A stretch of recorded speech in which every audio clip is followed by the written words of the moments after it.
પ્રશ્ન 11 ગણિત શીખવવામાં મૂર્તથી અમૂર્ત તરફ જવાનો યોગ્ય ક્રમ કયો છે?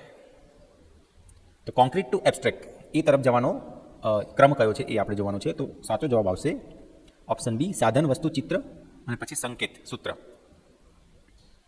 પ્રશ્ન 12 સ્થાન, કિંમત, પ્લેસ વેલ્યુ શીખવવા માટે કયું ટીએલએમ ટીચિંગ લર્નિંગ મટીરિયલ શ્રેષ્ઠ છે?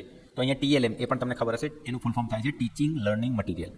તો આમાંથી કયું શ્રેષ્ઠ થશે સ્થાન કિંમત માટે? તો સાચો જવાબ આવશે ઓપ્શન સી, ડાયનેસ બ્લોક્સ અથવા તો એબેકસ જે કહેવાય છે. પ્રશ્ન 13 ગણિતમાં રચનાત્મક મૂલ્યાંકન ફોર્મેટિવ એસેસમેન્ટનો હેતુ શું છે? સાચો જવાબ આવશે ઓપ્શન સી, શીખવાની પ્રક્રિયામાં સુધારો કરવો અને પ્રતિસાદ આપવો.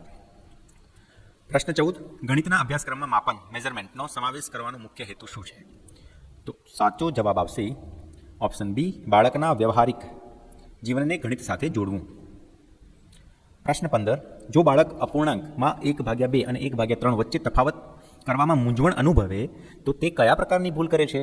તો સાચો જવાબ આવશે સંકલ્પનાત્મક એટલે કે કોન્સેપ્ચ્યુઅલ એરર, એની ભૂલ કરે છે એવું કહેવાય. પ્રશ્ન 16 ગણિત શિક્ષણમાં કઈ પદ્ધતિ બાળકોમાં સ્વયં શોધ ડિસ્કવરીની ભાવનાને પ્રોત્સાહિત કરે છે? તો સાચો જવાબ આવશે ઓપ્શન સી, સંશોધન પદ્ધતિ.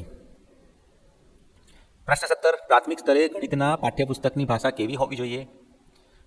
સાચો જવાબ આવશે બી, દૈનિક જીવનની ભાષા સાથે નજીકની સંબંધિત ભાષા હોવી જોઈએ. પ્રશ્ન 18 સંકલન કોરિલેશન દ્વારા ગણિત શીખવાનો ફાયદો શું છે? સાચો જવાબ આવશે ઓપ્શન બી, શીખવું વધુ અર્થપૂર્ણ બને છે અને જ્ઞાનનો વ્યાપક ઉપયોગ થાય છે. પ્રશ્ન 19 કઈ પદ્ધતિમાં સમસ્યાને ભાગોમાં વિભાજિત કરીને ઉકેલ શોધવામાં આવે છે?